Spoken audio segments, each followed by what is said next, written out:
Ce grand jeu émotionnel stratégique se décline, nous l'avons vu, dans des réalisations matérielles explicables par la compréhension de la grande interaction, mais aussi dans différentes synthèses des logos de raisonnement, comme les lettres, les mots, le langage et leur utilisation en architecture intelligente pour exprimer des concepts dynamiques. Là aussi, le hasard écarté par la cohérence permet la transmission des raisonnements démontrant l'origine et le but du jeu. Les carrés gnostiques.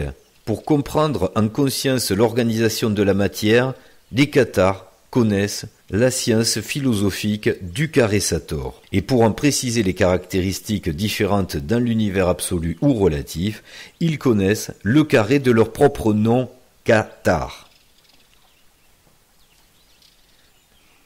La différence entre croyance et connaissance. Quoi de mieux que ces preuves accumulées afin de résoudre les mystères dans une période apocalyptique où les raisonnements de vérification et de synthèse sont possibles grâce au passage à une nouvelle typologie du pentagone des résolutions évolutives. Dans cette transition, la technologie matérielle et la diffusion de l'information permettent bien à ceux qui le veulent d'accéder à l'ascension de la conscience vers l'absolu. Il faudra comprendre toutefois que, en vertu des différentes typologies présentes sur l'échiquier relatif, et selon le moment d'entrée qui conditionne la sortie d'un cycle de jeu, tous les jouets moi-jeu n'ont pas le même projet d'orientation. Il serait donc vil, vain et déplacé pour une conscience de typologie 1 de vouloir convaincre celle appartenant aux autres typologies du pentagone des résolutions. Très clairement, il est évident que la preuve de cet apocalypse ne peut se transmettre que dans la discrétion des stratégies entre des soi-jeux et des moi-jeux, ou entre des moi-jeux de cette même typologie, sans devoir s'exposer publiquement sur l'échiquier de l'univers relatif organisé pour continuer sa partie. Restons dans le cadre pour bien comprendre pourquoi et comment conscientiser l'absolu.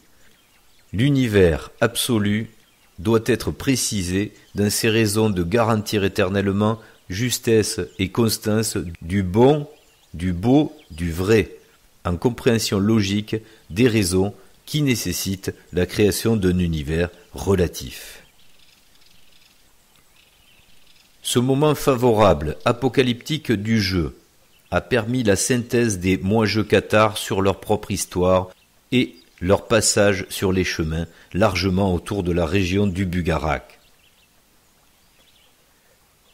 Comme pour la symbolique cachée, il faut chercher à l'intérieur.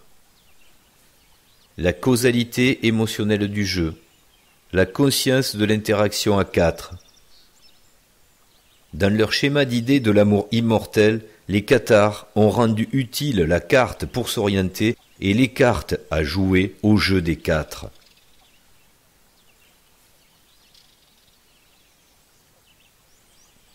Par ce signe, tu le vaincras. Le chiffre 4 orienté en X et le cœur de leur symbolique. La transcendance est identitaire, de la croix à la foi. La croix délimite la division caractéristique. La foi identifie les caractéristiques. Comprendre la logique différente de ce qui est en relief et ce qui est caché en creux pour le passage de la croyance à la connaissance de sa propre origine. Soi-je transmet à moi-je son identité caractérisée radicale, immuable. Moi-je, en précisant cette identité, peut réintégrer la mémoire de soi-je.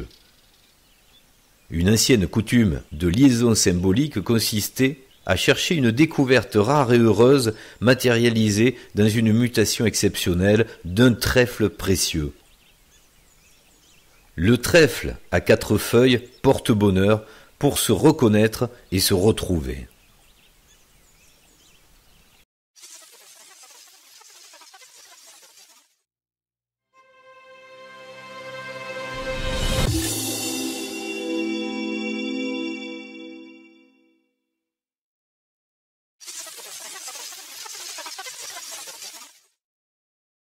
Juste avant d'entrer dans la logique des archétypes utilisés par les cathares, avec toujours l'explication d'un concept qui se relie à un logos, donc à une logique de la symbolique, on fait un petit survol de rappel de tout ce que nous avions déjà présenté sur cette chaîne, qui prend tout son sens puisque c'est la même philosophie que nous avons communiquée, sur ce chiffre 4 qui est omniprésent dans nos explications, dans nos vidéos, que ce soit à travers le modèle soi-jeu, qui comprend dans sa structure architecturale sur les champs de conscience, etc. On ne va pas refaire le modèle.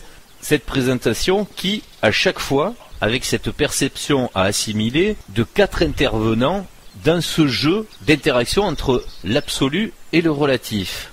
2 fois 2. Avec 2 résolutions à distinguer. La résolution horizontale entre le féminin et le masculin et la résolution de la transcendance entre le relatif et l'absolu. Nous l'avons présenté de différentes façons, en appui aussi de cultures qui ont signifié les mêmes choses.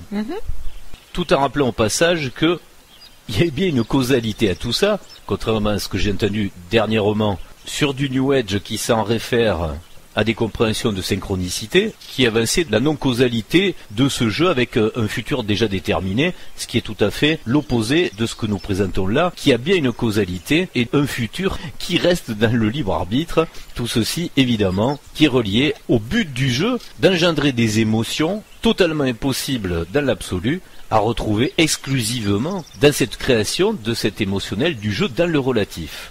Dans la religion catholique, le signe de croix, puisque là on va beaucoup parler de croix, dans l'explication que nous apportons par rapport au catharisme, d'un signe très connu qui se fait dans un ordre bien précis, au nom du Père, du Fils et du Saint-Esprit, on est dans la Trinité, on n'est pas dans le chiffre 4, mais on est dans le chiffre 3, mais ce qu'on peut noter, refaites le signe de croix en décomposition, au nom du Père, du Fils et du Saint-Esprit, Amen. Au final, il y a bien 4 points d'appui, avec un ordre bien précis de haut en bas et de gauche à droite, qui détermine non pas 3 points, la Trinité elle est dite, mais dans la formalisation, qui est découpé en 2, ouais. Voilà, mais dans le développement symbolique de l'acte, donc du signe que vous faites de croix, il y a bien 4 points. Et ça dessine bien un 4, puisque quand vous faites le signe de croix sur vous-même, vu de votre propre regard, vous dessinez bien un 4. Vous partez d'en haut, vous allez vers le bas, vous remontez vers la gauche, et vous finissez par la droite. Si vous regardez le signe que vous êtes en train de faire, c'est vous qui voyez le 4. Vous dessinez bien un 4. Tout ça pour expliquer la Trinité, entre parenthèses, donc cherchez l'erreur. Et là, on en vient à une perception ésotérique, c'est-à-dire qu'il n'y a que la personne qui est en train de le faire qui le voit, le 4. Oui. Un autre le verrait à l'envers. Tout à fait. Donc, il y a bien aussi à travers cette symbolique la compréhension que c'est personnel et que c'est propre à soi-même. Donc, le 4 se dessine par la personne qui est en train de le faire. Alors ce qui est drôle, c'est que nous évoquons une région qui fait partie de l'Occitanie, qui a été récupérée par le New Age et qui pourtant nous donne des messages reliés à une autre secte, on va dire un autre mouvement, qui est une section de la religion, qui est Rose-Croix. Si vous vous intéressez à Rennes-le-Château, au Bugarach, vous verrez à l'entrée de l'église de Rennes-le-Château cette inscription « Par ce signe, tu vaincras ». On peut dire même tu le vaincras, puisque ça fait référence à l'Atlas qui porte le monde. Certains disent que c'est Asmodée, mais la phrase est bien là, où on comprend que c'est par le signe de croix, puisqu'il est décomposé par des personnes qui ont chacune le point d'appui sur leur corps et qui désignent le signe de croix. Et par ce signe, tu le vaincras, on peut le prendre dans la version catholique par le signe de la Trinité, au nom du Père, du Fils et du Saint-Esprit. Où est la mère, la fille et le Saint-Esprit, on ne le sait pas dans ce cas-là. On est toujours dans la vision de la trilogie, d'où l'importance pour nous de parler dans cette vidéo du chiffre 4 qui caractérise les cathares, et le 3 qui est une trilogie, donc une logique du 3 à travers la Trinité. Ou le prendre dans le sens du chiffre 4 qui fait comprendre que par un autre logiciel, une autre transcendance, le jeu de cartes de 4, cette fois-ci, on peut résoudre différemment. Et c'est ce que nous allons développer comme compréhension à travers cet archétype donné par les cathares, qui est un anagramme de catra. Si on connaît l'évolution de la langue, oui, à travers ne serait-ce que ce H qui arrive après, puisque cathare au début c'était C-A-T-A-R, il n'y avait pas de H, après il y a eu le H. C'est intéressant que le H soit arrivé après, puisqu'on le verra par la suite. Dans la symbolique à comprendre sur l'architecture de résolution, le H en fait partie. Du coup, que cathare s'écrive par la suite avec un H prenait tout son sens. Donc nous poursuivons ce jeu de cartes qui fait des jeux de mots et des jeux d'esprit évidemment, puisque c'est un jeu, on a essayé de le démontrer tout au long des vidéos de cette chaîne. On peut le décomposer en compréhension une fois de plus dans le spatio-temporel avec la logique du jeu de cartes pour le hasard, le jeu de cartes pour s'orienter, avec le plan, la carte géographique évidemment, et le jeu beaucoup plus personnel, celui-là, individuel et personnalisé, fait pour les personnes, c'est le jeu qu'on peut qualifier de JE, du moi-jeu, le jeu de 4 pour se retrouver, parce que c'est le but du jeu quand même au final. Et on le précise au passage une fois de plus, pour ne pas être dans l'exclusion, c'est pas parce que vous êtes tout seul actuellement et que vous n'avez pas résolu le jeu de 4 en ayant trouvé votre moitié ici-bas, que vous n'êtes pas destiné à résoudre dans l'absolu. Ouais, l'essentiel, c'est d'avoir l'idéologie de l'utopie. Il ne faut pas avoir rempli les conditions d'expérience de fusion dans le jeu, mais il faut avoir l'utopie de le désirer. C'est pas un jeu exclusif, attention, on le précise bien, grâce au petit voyage qu'on fait dans le temps sur cette chaîne, sur toutes ces diapos que vous connaissez bien si vous pratiquez nos vidéos, où ce chiffre 4, nous l'avons glissé absolument partout, dans nos symboliques, dans nos photos, dans les montages des dessins, et notamment cette photo qui nous a beaucoup plu, fait du hasard certain, de cette photo que tu avais prise à Collioure, magnifique scène, où on retrouve exactement la symbolique parabolique du jeu de 4, qui était présenté avec deux oiseaux essentiellement terrestres, et qui sont deux moi-jeux, puisque un moineau, en général, il ne va pas s'éloigner du bord de la plage. C'est un oiseau bien terrestre. Et au loin, dans le flou, parce qu'on ne sait pas trop ce que c'est, deux oiseaux qui, eux, là sont des goélands, sont l'archétype de l'oiseau qui, lui, par contre, fait le voyage au-delà du terrestre. Il va, pour nous ici terriens, donc vers la mer. C'est bien celui qui se trouve ailleurs, qui peut aller sur cette autre dimension que la dimension terrestre. Là, en l'occurrence, deux moineaux et un arrière-plan, deux goélands, qui donnent les points cardinaux droite-gauche, haut et bas, de ce qui est les moi-jeux et les soi-jeux à travers moi-ja et soi-ja et moi-jo et soi-jo. C'est un peu une explication d'image que nous faisons dans ce point de résolution, la focale qu'on fait grâce aux 4 des cathares, avec ce chiffre 4 qu'on retrouvait aussi sur cette illustration de ces cavaliers sur leur monture, de comprendre aussi que le corps, notre véhicule terrestre, passe dans certaines connaissances, notamment chez les Templiers, de la compréhension kabbalistique de qu'est-ce qu'un cheval en représentation parabolique sur la terre, avec son cavalier qui décide de mener en tirant la bride à droite ou à gauche pour diriger ce cheval. Et là, on retrouve une fois de plus le tableau complet avec non pas une trinité avec un chevalier ou une chevalière, mais bel et bien deux chevaux avec deux cavaliers. En l'occurrence, une cavalière et un cavalier pour être complet.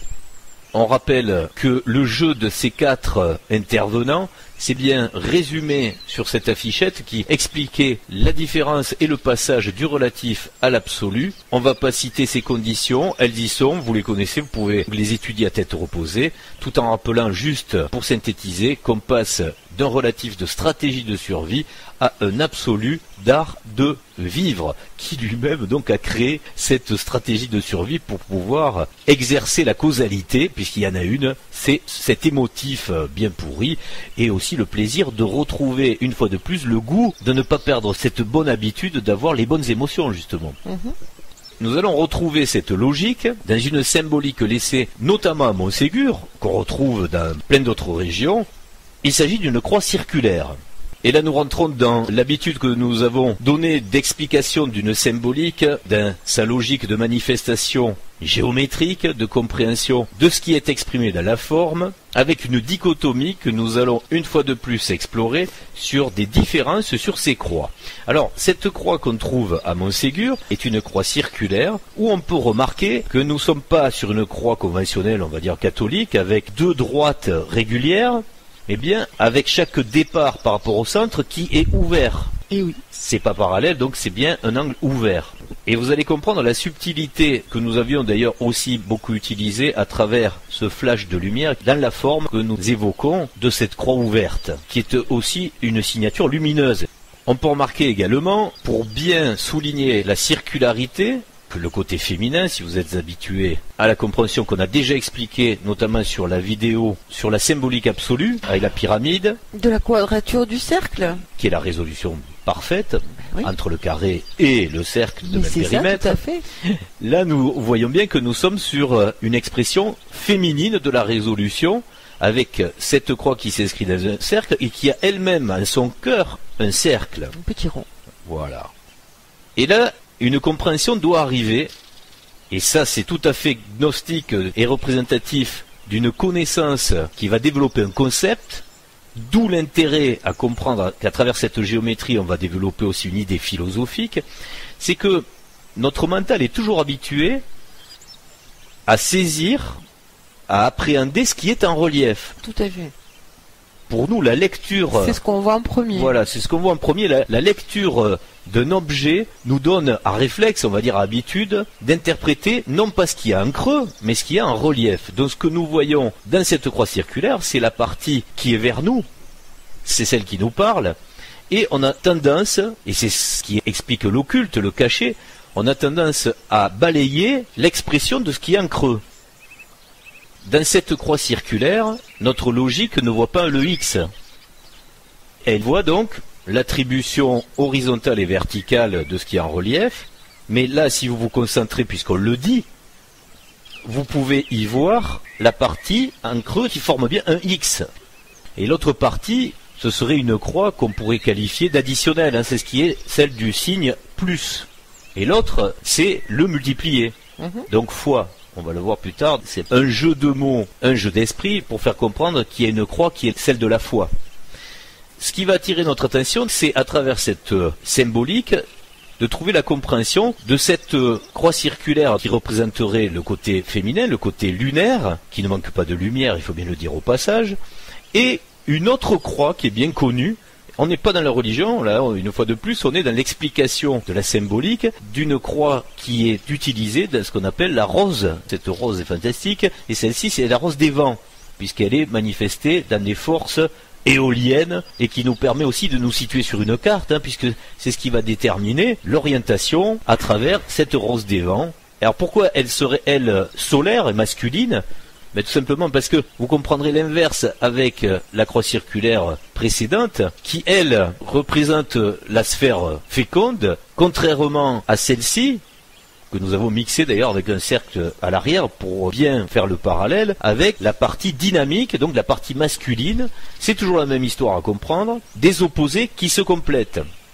Et pour que ce soit bien plus évident, on superpose les deux pour voir qu'on est bien sur des opposés, c'est-à-dire une partie féminine, c'est un peu le Graal, hein, le réceptacle, et une partie masculine qui est son inverse, son opposé. Signe au passage que certains kabbalistes auront plaisir à retrouver dans cette espèce de mélange des forces opposées qu'on retrouve dans absolument toutes les compréhensions des lois également de la physique et a fortiori de la philosophie qui s'y rapporte. Et pour revenir à la croix circulaire, mais la rose des vents signifie la même chose, on va le voir. Là, on va se servir de celle des cathares. Il faut bien comprendre que dans sa propre conscience, il va falloir passer de l'état de conscience qui était trinitaire d'une croix qui donne des principes, des caractéristiques, à cette croix de la foi qui, elle, donne les principes personnalisés des interactions. Alors ça paraît être complexe comme évocation, comme définition, ce que je suis en train de dire, mais là, on va bien le préciser. On est habitué à raisonner dans le sens de compréhension des résolutions horizontales et verticales et pas dans le sens médian, donc dans le sens de la foi. Et là, nous allons mettre un éclairage justement au contraire sur la partie en creux, puisque c'est elle qui permet cette résolution de compréhension, et nous allons préciser que en calquant le modèle masculin sur le féminin, on réalise une fois de plus avec cette compréhension la quadrature du cercle, donc la résolution entre ces deux croix différentes, ce qui revient au même de l'explication, comme on le disait juste avant, de la vidéo sur le symbole de l'absolu, en 3 dimensions, qui lui expliquait, notamment à travers Khéops, à travers le soleil et la lune, leurs dimensions, etc., la résolution en 3D d'un cône et d'une pyramide. On ne revient pas là-dessus, mais on l'évoque juste au passage, puisqu'en fait c'est la même chose. Mais pour poursuivre ce raisonnement de ce qu'il y a à comprendre dans la transcendance, qui est occulté, puisque vous le savez, à chaque fois on joue toujours sur les opposés qui se complètent, on est sur de l'occultisme, on comprend bien que ces deux types de croix qui sont dans la forme de logiques différentes, sont bien là pour nous donner à nous la résolution de comprendre qu'il va falloir passer de la croix dessinée par le plus, qui elle détermine les concepts qu'on connaît bien, on va le voir sur différents niveaux de logique intellectuelle, elle détermine dans sa verticalité le haut et le bas, dans son horizontalité la gauche et la droite, sur l'orientation elle va déterminer où est le nord, où est le sud, où est l'ouest, où est l'est. Et au final, vous comprenez que cette logique imprimée dans la simplicité de nos propres consciences, ce sont tout simplement des points cardinaux qui situent des caractères polarisés. Si on le transpose dans le logiciel philosophique de la résolution, cette croix formalise évidemment la division des caractères aussi sur des segments qui sont différents, qui sont à l'intérieur de cette croix. Si cette croix, elle formalise la division, donc l'individualité a un caractère différent. Il est plus important maintenant en conscience de passer à la définition de ces individus, puisque on ne peut pas résoudre que dans la connaissance des principes. Il faut apporter la foi dans cette croix. Il faut apporter ce basculement sur les 4 éléments. Quels sont-ils ? Il faut que la conscience puisse les préciser pour sortir de la Trinité. Vous allez comprendre pourquoi. Tant que nous restons dans la compréhension des dichotomies horizontales et verticales, on n'a pas la précision de révéler le principe d'interaction entre le haut et le bas, la droite et la gauche. On est obligé à un moment de comprendre en quoi cette bipolarité aura une interaction, que ce soit au niveau horizontal et au niveau vertical. Dans le transcendant de la Trinité, vous restez sur la connaissance non formalisée d'une compréhension entre le masculin et le féminin pour l'horizontal, sans savoir ce qu'il y a à faire avec, et en polarité verticale, le relatif et l'absolu. Et tu sais pas quoi en faire avec non plus. Et on ne sait pas quoi faire non plus, voilà. D'où, sur la transcendance des religions bien connues, la Trinité, on s'arrête à cette compréhension du 3 qui est individuel, qui ne tient pas compte du genre, donc du sexe masculin féminin. C'est quelque chose de non-genré qui va dire juste, vous devez comprendre par rapport à votre transcendance qu'il y a 3 niveaux à passer, c'est-à-dire le Père, le Fils et le Saint-Esprit.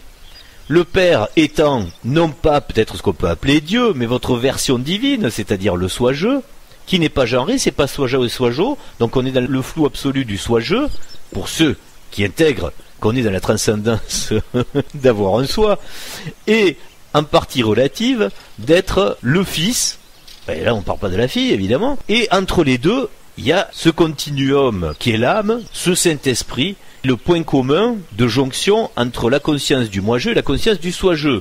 La Trinité, c'est ça, c'est le Père, le Fils et le Saint-Esprit, qu'on aurait pu, comme je le disais tout à l'heure, appeler la Mère, la Fille et la Saint-Espriette, et qui jouent un jeu. Mais à un moment, si vous n'intégrez pas les 4 parties, vous n'avez pas la résolution, puisque la résolution, elle se fait pas sur le moi-je et le soi-je, elle se fait bien aussi entre les 2 polarités sexuées, c'est-à-dire le féminin et le masculin.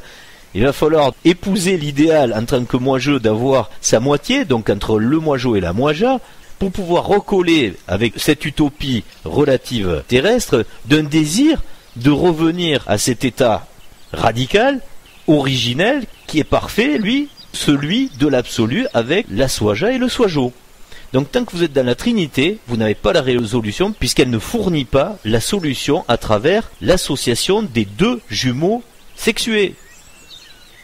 Et le problème que nous avons ici, sinon le jeu aurait été trop facile, c'est que nous n'avons pas un ADN identique pour pouvoir retrouver son jumeau. Donc on est obligé de faire plein d'expériences avec d'autres moi-jeux pour savoir si ça colle. D'ailleurs, c'est un petit peu aussi le but du jeu par rapport à l'autre côté où vous n'aurez jamais l'idée d'aller vous mélanger, justement. C'est pour ça que c'est parfait. Tu sais que ça colle là-haut. Puisque c'est pareil, de visu. Donc il n'y a pas d'erreur. Mais ici, le jeu n'est que plus intéressant et que plus complet, puisque vous allez vous retrouver dans le flou artistique et non identifié d'avoir à reconnaître l'autre. Et ça se voit pas sur sa figure, hein, puisque on est tous la caricature assez, on va dire... Imparfaite. Tout à fait imparfaite, oui. De ce que nous sommes vraiment dans l'absolu. Et plus l'âge. Et l'âge avançant, on n'y gagne pas vraiment.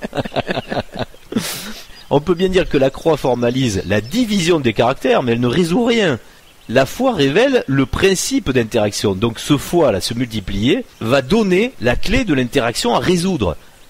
On passe du concept de la croix à la connaissance de la foi. C'est pour ça que connaissance, c'est cette gnose-là, c'est la connaissance de cette utopie qui va révéler la résolution du jeu. Alors, dans l'identification du jeu et des jeux, si on arrive à résoudre, mais le jeu, il est long. Et le temps que la conscience assimile cette règle du jeu comme utopie, ben ça se fait pas du jour au lendemain. Et nous sommes tous le fruit d'un parcours dans le jeu qui nous a amené à vouloir, à désirer cet état, ce retour à cet état parfait, ou à ne pas le désirer. Justement, il n'y a pas de condamnation dans cette affaire-là. Chacun joue sa partition en fonction de ce que son soi-jeu veut pour lui. Il n'y a pas à vouloir obliger des personnes à penser la même chose que vous quand ils ne le désirent pas. Comme on disait tout à l'heure, l'amour ne s'impose pas. Tout le jeu de cette compréhension avec cette croix circulaire révèle bien ce qu'il y a à comprendre en creux, c'est-à-dire les interactions nombreuses à saisir sur le fait que un relatif moi-je, il va pas rêver de l'amour absolu, c'est l'enfant que j'ai mis au monde, ou etc. Non, c'est pas vrai. Dans l'absolu de transcendance, c'est pas non plus d'aimer un barbu assis sur un grand fauteuil. Moi-je, par exemple, en bas à droite, à qui elle doit rêver, elle, normalement? Et c'est cela la difficulté du jeu. Elle doit rêver au soi-jo, au prince charmant de l'autre côté. Bon, inaccessible. Le problème, c'est qu'en stock, en bas, dans les moi-jeux, n'a pas le copie de l'avatar de ce soi-jeu qui lui correspond. Il ressemble pas encore vraiment à ça. Bon, on peut faire le même raisonnement du côté du prince charmant qui cherche la princesse. Elle a conscience de ça. Voilà. Les deux en ont conscience. Mais c'est ça la difficulté du jeu. Voilà. C'est qu'à un moment, soit on est trop dans l'utopie de quelque chose qu'on ne comprend pas et qu'on ne pourra pas réaliser, et on est à côté de la plaque. Esthétique et tout ça. Oui, ça va pas changer grand-chose. Tu te calmes, quoi. Tu te dis, bon. Mais là. Non, mais on peut le comprendre, hein. Il faut avoir les deux, donc il faut avoir l'amour de la compréhension et l'abnégation de ce que nous offre le physique. Mais on peut comprendre qu'à la fin d'un cycle, si on n'a pas la conscience de cet absolu, on parlait de mémoire tout à l'heure, mais cette course au beau actuellement, elle peut se comprendre aussi, elle peut s'expliquer. C'est la recherche de sa vraie identité. Quand vous avez un nez aquilin qui vous fait ressembler à un oiseau des îles, je suis conscient par rapport à ma personne, je sais très bien que j'aime pas ce nez-là, donc c'est pas le mien. Comme tu dis, si j'étais attaché dans le relatif à ici, à me transformer parce que j'ai pas conscience du jeu, j'irai voir un chirurgien esthétique. Moi, ça va pas. Relative. Tout à fait. Donc on comprend bien qu'ici, on va résoudre avec le cœur et pas avec la forme physique. Par contre, il faut surtout pas s'interdire d'aimer le beau et de rechercher sa vraie identité à travers la forme, puisqu'on a une vraie identité et qu'elle est respectable. Qu'il faut surtout pas, comme certains mouvements New Age, imaginer qu'on est un gaz informe. Ce serait plutôt triste. Au contraire, chacun a des caractéristiques différentes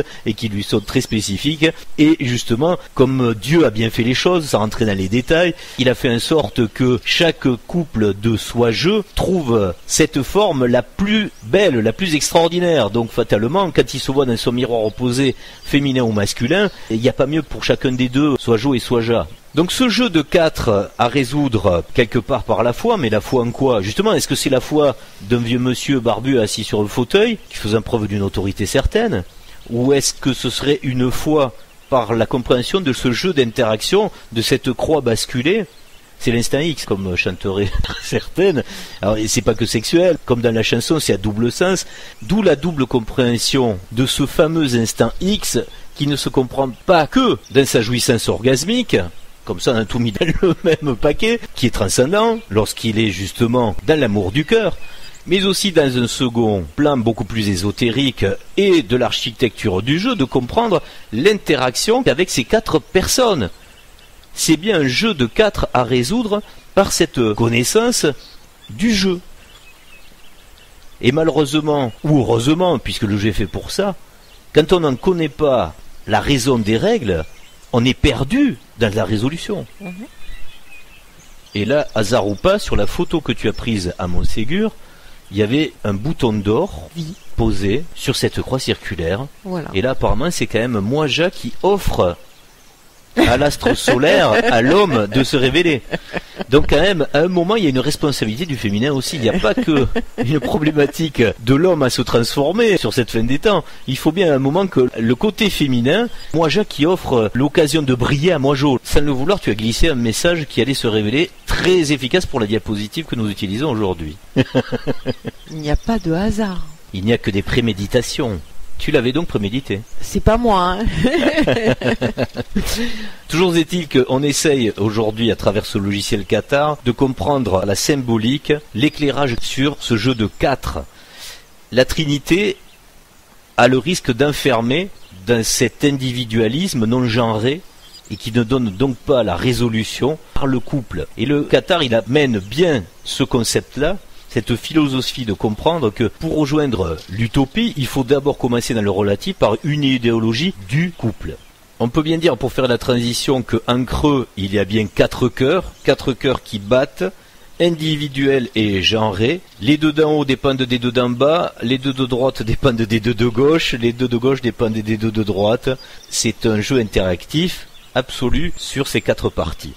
Ces 4 cœurs, vous vous en doutez, font partie d'autres résolutions symboliques que nous retrouvons chez les Cathares, et notamment avec la résolution Cathare en pays d'Oc, de l'occultisme, de l'Occitanie, comme vous voulez, avec cette croix cathare qu'on connaît bien, qui, lorsqu'elle est aux bonnes proportions, présente le mystère en creux également, donc même logique, on poursuit.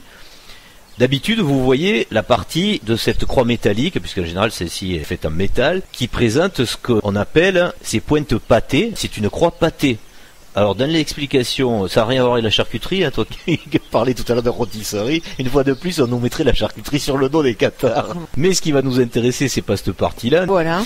Plutôt la partie une fois de plus amoureuse, puisque si vous comprenez le message caché en creux, occulté en général, c'est la partie qui va se retrouver entre les branches métalliques, et c'est bien un cœur qui doit se dessiner.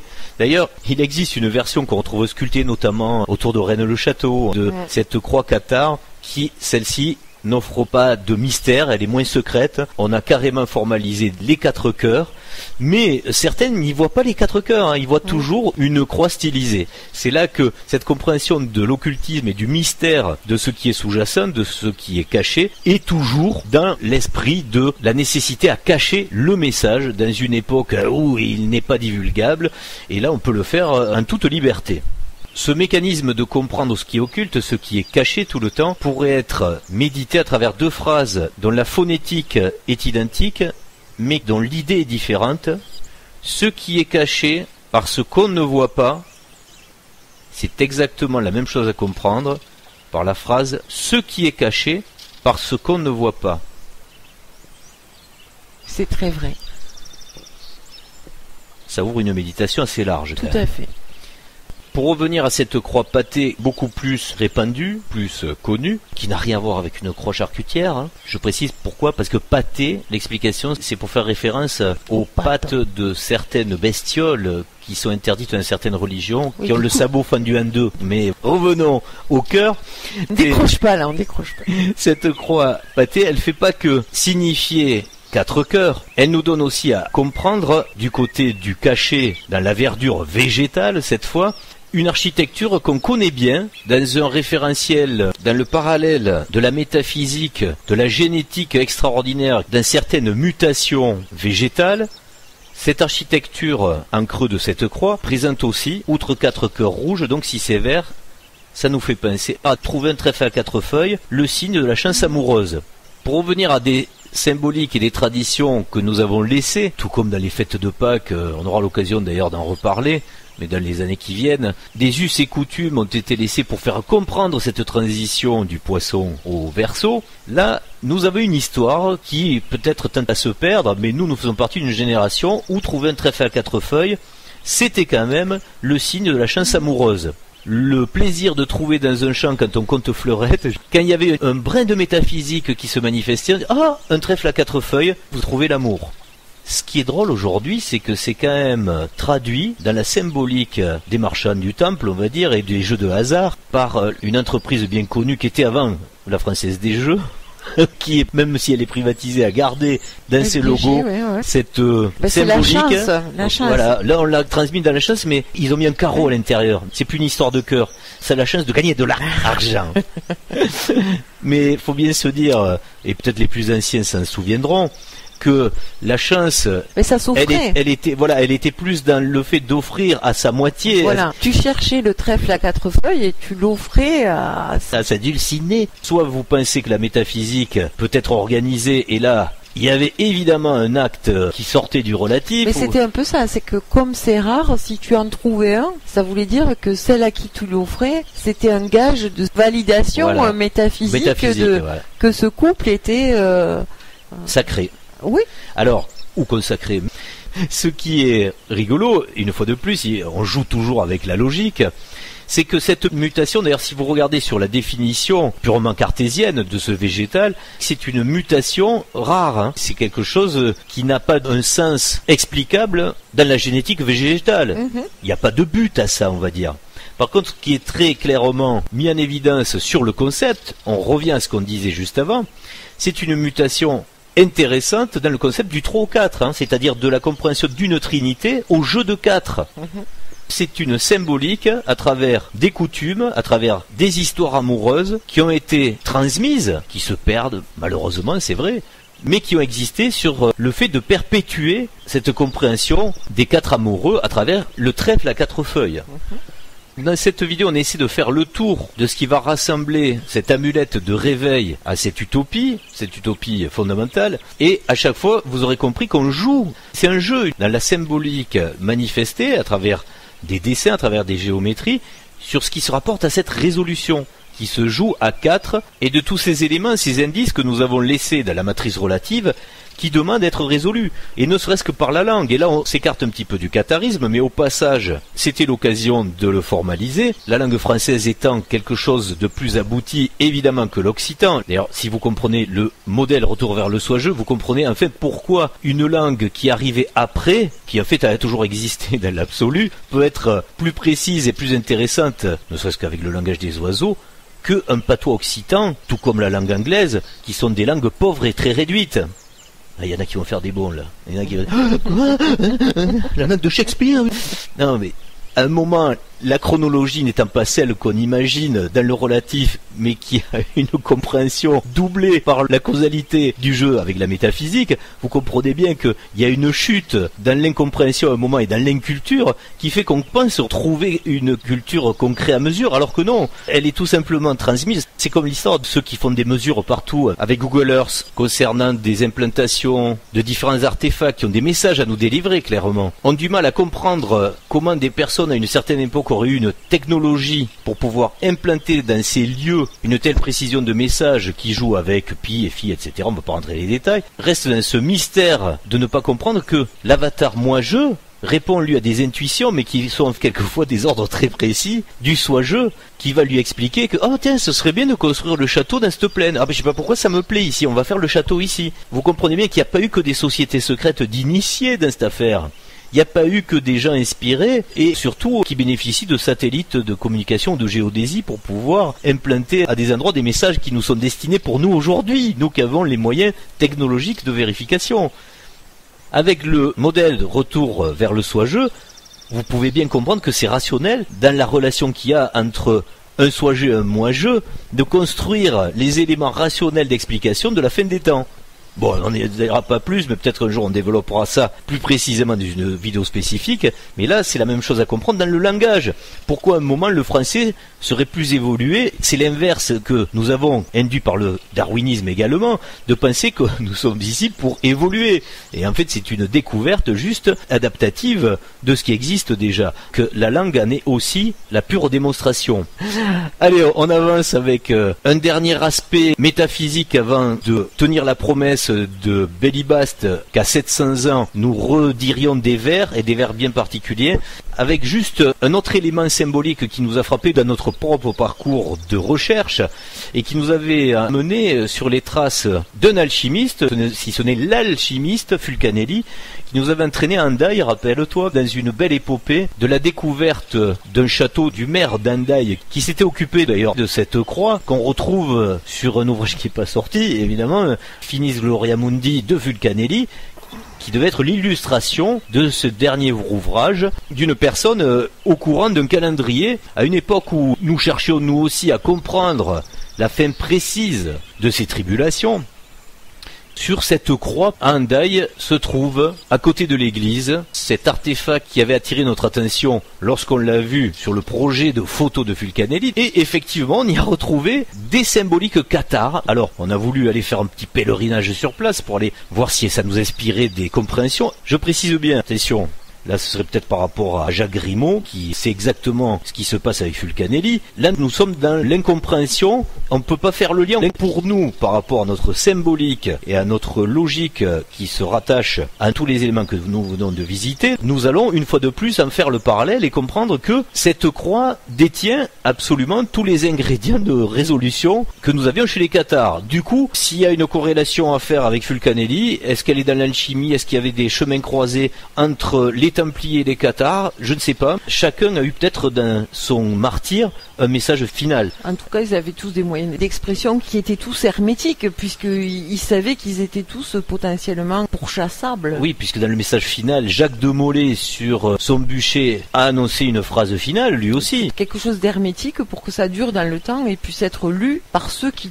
devaient pouvoir le lire. On l'a toujours dit, on ne veut pas faire de l'historique, on veut faire juste du rationnel sur la symbolique. Si tant est que la symbolique est intelligible, est intelligente, parce que c'est vrai que des symboliques qui veulent rien dire, il y en a partout ailleurs, mais justement comme elles racontent rien, ça nous intéresse pas. Là, ça raconte quelque chose qui nous est compréhensible, donc on va pas se priver d'en parler. On retrouve sur cette croix un socle qui donnait les 4 éléments de résolution avec une animation qu'on avait déjà faite, qu'on va repasser dans cette compréhension du féminin et du masculin, des 4 A, voilà, âme. En plus, c'est un A qui est très stylisé, qu'on reconnaît bien. On en a parlé dans la résolution de la compréhension de la croix masculine, de la rose des vents et de la féminine, croix circulaire. Comme tu disais, les cathares aussi, les 4 A. Voilà, le A qui est interpénétré par le V par son opposé. Dans ce A, c'était bien manifesté. On sait aussi que dans notre culture, c'est le feu. Et là, on se retrouverait le feu mélangé avec l'eau, donc le feu divin, etc.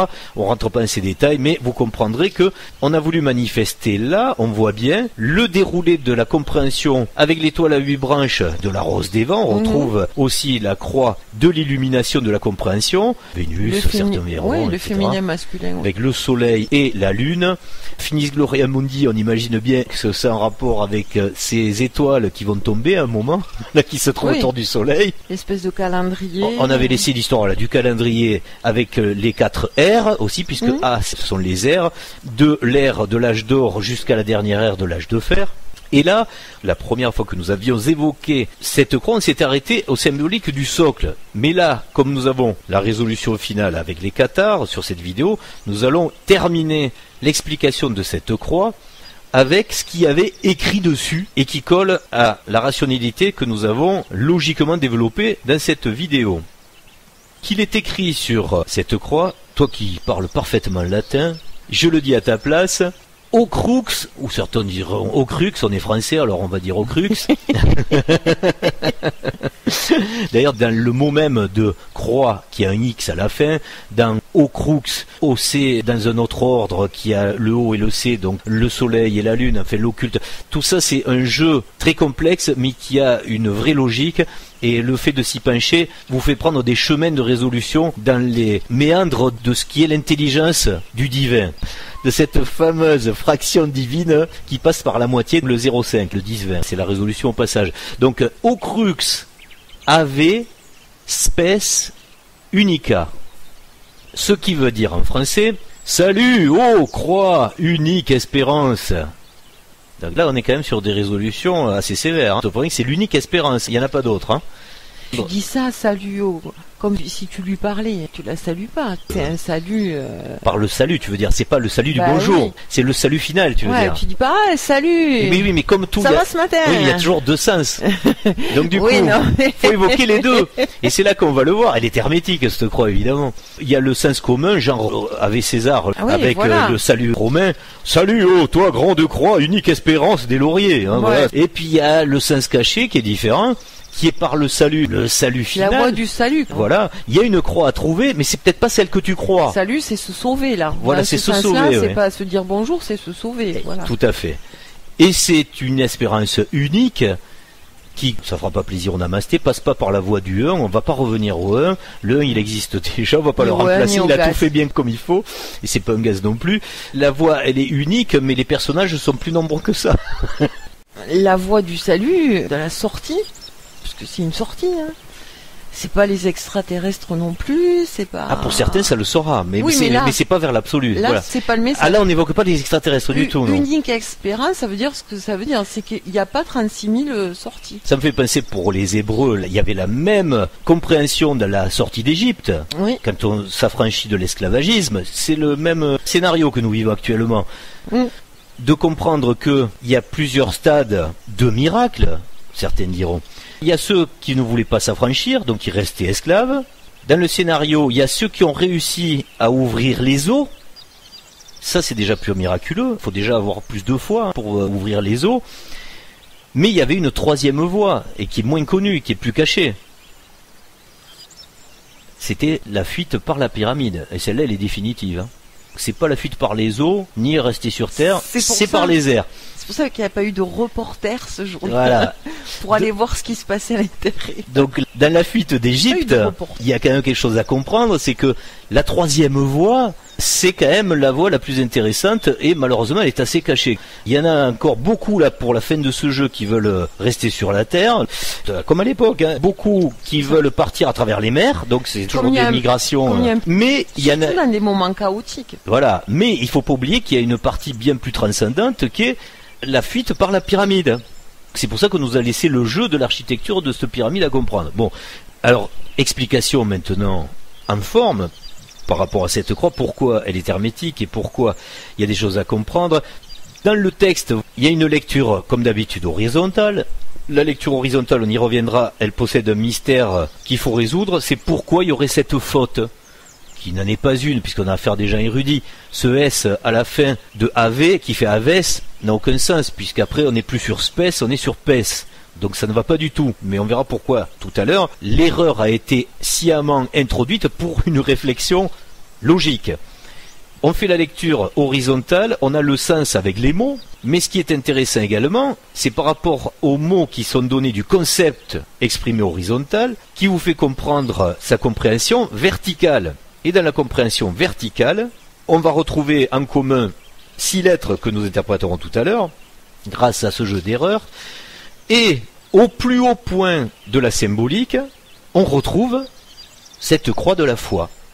Non pas la croix du plus, mais du multiplié. Donc reprenons le sens, salut aux croix unique espérance. C'est à vous de déterminer si vous voulez avoir la foi dans la croix cardinale, qui formalise la division, ou dans la croix plus subtile qu'on a du mal à voir, celle qui formalise les interactions entre les principes personnalisés. Cette croix, elle est bien l'explication de la résolution de compréhension des différences entre ces deux croix. Et elle exprime clairement qu'il existe 2 principes de lecture, celui de la croix horizontale verticale non genrée, et celle qui va préciser quels sont les individus genrés, donc avec les 4 personnes. Alors, ce qui est intéressant dans la démonstration, c'est de se pencher sur la faute. Au crux ave spes unica aurait dû retrouver ce S sous le O. Or, cette faute qui a été sciemment produite pour attirer notre attention nous fait comprendre qu'elle est là pour arranger, une fois de plus, comme dans les carrés magiques, quelque chose qui se révèle après. À part que là, c'est d'une simplicité qui se résout très rapidement. On le révèle par l'image.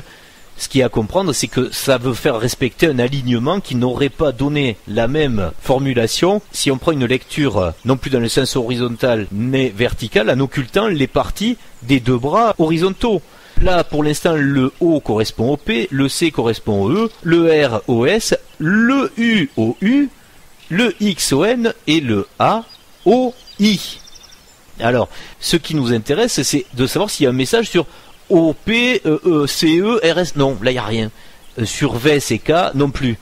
Par contre, c'est très intéressant ce qu'il y a au milieu. Et grâce à cet alignement, grâce à cette faute, on a UXA uni. UXA uni, ça vient confirmer ce qui est exprimé sur le socle de cette croix à travers ces différents éléments, et notamment le fameux cercle divisé en 4 qui possède ces 4 A. Bon, là aussi on ne va pas en dire plus, c'est énigmatique, c'est fait pour être réfléchi, c'est fait pour être résolu par chacun, mais vous aurez compris le bout de la ficelle où il se trouve, il suffit de le dérouler. Je rappelle, vous qui connaissez le concept du jeu des 4, et de cette mystique à comprendre de la croix de la foi, et non pas de l'autre croix qui est symbole de la division, vous pourrez comprendre le sens des deux mots, UXA, uni. C'est d'une clarté totale, encore faut-il le voir. Cette vidéo est très fournie, on essaie d'accélérer, mais il y a beaucoup de choses à dire qui sont des calques successifs de cette amulette de réveil qui va servir à certains, c'est pour ça que c'est formalisé chez les cathares, mais qui peut servir à ceux qui n'ont pas ce logiciel incrémenté dans leur parcours d'âme, puisque ça répond à une logique. Donc cathare, c'est un mot qui ne sort pas de nulle part, et ça rime, c'est plutôt bien, puisque nous avions déjà exposé sur cette chaîne un carré magique qui est beaucoup plus important que celui-là, c'est vrai. Le carré Sator révèle le plan, l'architecture de la création de la matière, dans le relatif et dans l'absolu. On revient pas dessus, on le cite au passage quand même parce que c'est beau. Sator à repos, enfin plus précisément, il faut le dire à repos, hein. Sator à repos, Ténet, Opéra, Rotas. Il n'y a pas de place au hasard dans cette affaire-là. Et là, dans le carré magique que nous allons vous présenter, il n'y a pas de hasard non plus. Si vous croyez que c'est du hasard, amis zététiciens, retournez les choses à l'envers, mettez Darwin dans la bibliothèque à sa place. Vous comprenez les choses avec le modèle retour vers le soi-jeu, vous comprendrez pourquoi on arrive à faire des jeux de mots improbables sur une composition concaténée comme celle-ci, avec une statistique à 4 facteurs. Quand il y a 2 facteurs, on peut dire, bon, c'est le fruit du hasard, il n'y a pas de souci, on peut jouer avec ça. Mais là, c'est pas possible. Enfin, analysez-le comme vous voulez. Donc, on vous présente cette fois-ci le carré cathare, après le carré Sator. Il a un intérêt énorme, c'est qu'il a évidemment quelque chose à raconter. Bon, c'est sûr, c'est moins important, on le disait, que le carré Sator, mais par rapport à la résolution, son importance est égale. C'est la clé vers le départ. Donc, qu'est-ce que nous raconte ce carré cathare ? Sa structure d'architecture est la même que tous les carrés magiques, vous avez compris le principe, on est sur des palindromes verticaux et horizontaux. Une fois de plus, on joue avec les 4 côtés du carré, avec ces 4 caractéristiques de situation, en haut, en bas, à droite, à gauche, et Ténet, puisqu'on reste toujours dans la même culture de ce qui se tient en son centre, en son milieu, avec son N, qui pour les hermétistes est inversé, ils comprendront pourquoi, et ça donne, en résultat, cathare, areta, Ténet, à Terra, Ratak. Méditez cette phrase, elle va vous permettre de savoir, quand vous avez fait la résolution dans ce jeu de 4, si vous êtes toujours rattaché à un élément qui pour nous reste assez infernal, qui est la Terre. On va le dire peut-être en aidant dans la prononciation des mots, cathare, areta, Ténet, à Terra, Ratak. Ça a un sens, c'est une phrase qui est claire. Elle dit bien ce que les cathares ont précisé dans leur doctrine que nous avons donnée en début de vidéo. Si vous pensez qu'ici c'est l'enfer, peut-être qu'à un moment, vous chercherez toutes les solutions pour en partir. Oui. C'est ça que ça veut dire. Et ne pas y revenir même au bout de 700 ans. Voilà. Ceux qui ont cru que les cathares reviendraient au bout de 700 ans sur Terre. Mais rassurez-vous, vous en tant que soi, vous enverrez des avatars pour continuer l'aventure. Oui, mais bon. Mais pas de suite, voilà. Et nous allons nous quitter sur cette promesse d'il y a 700 ans avec une chanson qui est bien connue. Alors là, je sais qu'on va se faire taper sur les doigts une fois de plus, à part tous les gens qui se disent occitans cathares, qui se disent mais pourquoi vous avez pris ce chant et vous l'avez dénaturé. À un moment, il faut bien évoquer notre légitimité. Et parce qu'on est légitime. Voilà, parce qu'on est légitime. Tu comprends pas, on est légitime. On est légitime. Il faut quand même préciser que lorsque nous avons reparcouru les chemins d'Occitanie pour réfléchir, pour trouver le fil de cette logique, par le souvenir cathare, et pour ceux qui connaissent cette chaîne, l'explication que nous avions eu abordé des protocoles métaphysiques avec l'absolu pour nous confirmer des informations à travers des manifestations dans la matière de choses qui ne sont pas possibles dans la réalité de nos règles physiques, une demande a été faite sur la légitimité justement d'avoir, et là c'était sur les lieux de Montségur très précisément, où nous avons eu cette confirmation que nous pouvions boucler la boucle de cette information d'il y a 700 ans. Alors on rentre pas dans les détails parce que nous on veut pas être des mystiques fascinants, on veut pas dire il s'est passé ça, vous imaginez c'est extraordinaire, il faut absolument créer une église ou une secte, voilà. Il y a plein de gens qui ont des messages métaphysiques et qui ont des vérifications de la métaphysique. On avait expliqué d'ailleurs. Oui, en compréhension, non pas du New Age, mais justement de ce qu'il y a à voir à le cacher et de ne divulguer que ce qui est intéressant à donner. D'ailleurs, c'est pour ça que vous ne connaîtrez pas nos identités. On n'a rien à retirer de tout ça. Point d'idolâtrie. Point d'idolâtrie sur la symbolique ou sur des personnages ou quoi que ce soit. C'est justement l'empreinte cathare qui le veut aussi. Ça n'existe pas. Personne ne pourrait nous dire vous êtes trop beau. Puisque c'est pas vrai. Voilà. Ouais. Par contre, les personnages que nous avons choisis, c'est là que je veux en venir pour l'explication. Si habituellement on met des petits personnages auxquels on ne peut pas s'identifier, là on peut bien se permettre, puisque les cathares sont caractérisés, n'en déplaise à ceux qui disent il n'y a pas de race, les races n'existent pas. Si notre plaisir à tous, même dans l'absolu, c'est d'avoir des différences, parce que si on était tous pareils, c'est le monde des robots ou le monde des clones ici, hein, et c'est pas du tout le cas. Il y en a qui aiment avoir la peau plus foncée, il y en a qui aiment avoir la peau plus claire. On est tous identifiés. Brun, blanc, voilà, violet, bleu, vert, il y a tout. Mais ici, en tous les cas, là, ce qui nous intéressait... Mais sans mauvais goût. Ah, ça vaut mieux avoir les bonnes proportions, et ça tout le monde les a. De l'autre côté, évidemment, ici on rigole beaucoup. Mais tout comme nous sommes ici les caricatures de la perfection que nous sommes de l'autre côté, on se devait, nous par rapport à cet identitaire, de pouvoir le formaliser avec ces deux personnages qui sont virtuels, c'est pas nous, puisqu'évidemment on n'est pas proche de cette perfection-là, mais c'est l'idée qu'on en a par rapport à notre famille d'identification. Donc c'est pas nous réellement, on n'a pas encore tout le talent et les logiciels de pouvoir composer un visage qui nous serait parfait, voilà, et la perception évidemment. On peut l'affiner au fil de l'augmentation de notre conscience identitaire, mais là c'est la représentation surtout pour faire toucher du doigt ce que c'est qu'une perfection de jumeaux genrés. Qu'est-ce qu'on peut retrouver de l'autre côté? Ce qui a la bonne proportion, mais sur deux corps différents. On aura l'occasion de faire des vidéos pour préciser quel est l'intérêt du jeu, au final, tout ça entre en haut et en bas, pour faire comprendre aussi que les personnages qui sont campés en bas sont les moi-jeux, évidemment, très flous et dont on ne connaît pas bien les traits du visage, puisqu'ici, nous n'avons pas le même ADN, donc nous jouons à nous perdre dans des figurations différentes, mais que nous sommes rattachés à une vraie identité qu'il faut retrouver justement.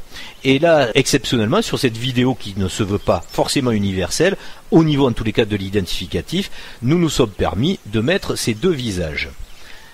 Pour revenir à notre légitimité que nous avons à nous servir de cette chanson, pour redire ces vers, l'oreiller reverdira, et ces vers nous allons les dire, mais d'une autre façon, puisque autre époque, autre culture, autre langue aussi, mais c'est la même chose que nous allons signifier. Il y a une chanson qui s'appelait Le Bouvier. Pour ceux qui ont la culture des cathares, ça vous a jamais semblé bizarre que dans cette chanson, il est question d'un truc qui n'a rien à voir avec l'amour des animaux, puisqu'on a affaire à un bouvier, que je sache, c'est celui qui mène les bœufs.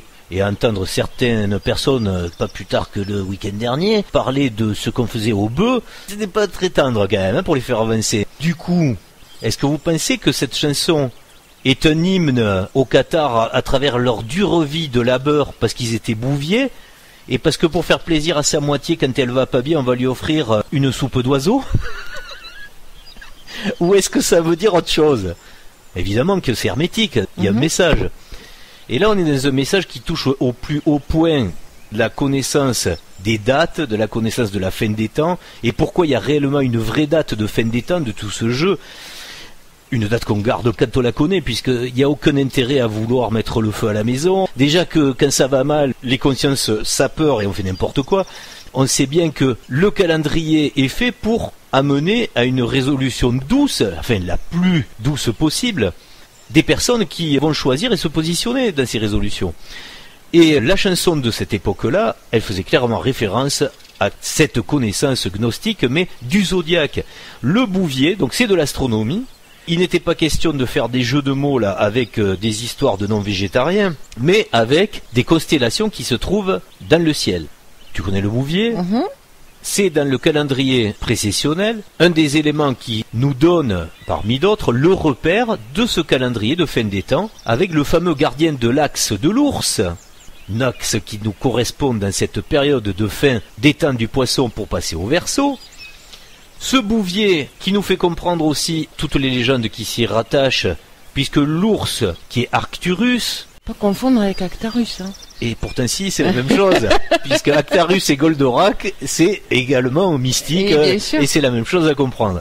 Et qui rejoint ce qu'on retrouve d'ailleurs sur la culture de Poussin, Ténet et Rennes-le-Château, et in Arcadia ego, que vous avez votre ego en Arcadie. Donc où se trouve cette Arcadie ? Vers le bouvier, vers l'axe de l'ours, les messages sont les mêmes. À un moment, il faut comprendre donc que c'est de l'astronomie bien rationnelle et que ça n'a rien de farfelu. C'est quelque chose de très documenté par rapport à l'astronomie et donc à ce qui en découle, l'astrologie, quand on fait du spatio-temporel. Ce chant qui nous mène pas loin de la constellation également, on le comprend avec la chanson, c'est pour ça qu'elle est gardienne de chèvre, Madame Qatar, dans l'histoire, alors que j'imagine qu'il n'y avait pas beaucoup de gardiennes de chèvres. Qu'est-ce que tu vas garder des chèvres si t'es végétarien? Voilà, elle ne mangera pas non plus de soupe d'oiseau. Par contre, dans la constellation d'Icare, il y a des chèvres, et cette décomposition chronologique nous amène à comprendre l'axe du bouvier. Tout ça, c'est la même chose, c'est une compréhension qui nous amène à la bonne heure, pour le bonheur aussi peut-être de ceux qui vont s'enfuir par le haut de la pyramide. C'est pareil, c'est la même compréhension mais dans des cultures différentes, dans des logos différents. C'est la porte de sortie à chaque fois. Ce bouvier, comme nous avons perdu ces connaissances très précieuses de la lecture de ce calendrier astronomique et zodiacal, là où certains l'avaient fixé dans une chanson, il fallait aujourd'hui l'adapter dans la philosophie de l'utopie. Et c'est pour ça qu'on se permet de faire une adaptation sur cette musique, qui sera la même, qui est un petit peu remaniée, c'est vrai. Alors il ne faut pas nous en vouloir, parce que franchement, quand on écoute cette musique, c'est assez mortifère quand même. C'est pas gai, hein. C'est pas gai, hein. Oui, mais bon, ici c'est pas gai, hein, non. Voilà, non plus. Donc peut-être c'est la fin de quelque chose, c'est peut-être pour ça que cette musique, quelque part, est terminée triste. Grave. Et l'instinct est peut-être grave. Voilà. C'est l'enfer. Et si nous nous sommes permis, sur ce chemin des recherches qui nous ont conduit à confirmer cette légitimité, à présenter cette promesse d'il y a 700 ans, c'est bien à des fins et dans le but de réactiver la liberté de réflexion de cette connaissance. Donc, pour coller à ces temps de connaissance de l'astronomie, vous pouvez le faire par ce chemin. Mais si vous voulez le faire par la résolution philosophique, eh bien on reparle de ce jeu de 4 qui est le jeu de l'amour. Et dans ces paroles, vous allez trouver quelque chose qui n'a plus rien à voir avec de l'astronomie ou de la logique astronomique, donc de l'astrologie. Nous sommes que dans la règle du jeu de 4, des préceptes Qatar. Donc nous vous laissons écouter cette chanson. Le texte n'est pas déposé, tout comme la musique reste universellement utilisable. Et côté émotion artistique, si c'est vrai qu'elle est plutôt triste, elle a été composée de façon logique pour coller à une explication de chaque voix qui parle, hein, puisque c'est une chanson à 4 voix. Et ce qui est intéressant aussi, c'est de comprendre qu'à l'époque, si vous connaissez le site de Montségur, ou bien d'autres sites qui font référence à des montagnes, donc qui vous élèvent sur des hauteurs, il y avait ce jeu de pouvoir être dans la compréhension philosophique de l'écho. Quand vous criez à montagne une phrase, elle vous revient juste après. Elle dit la même chose, mais c'est pas vous qui le dites.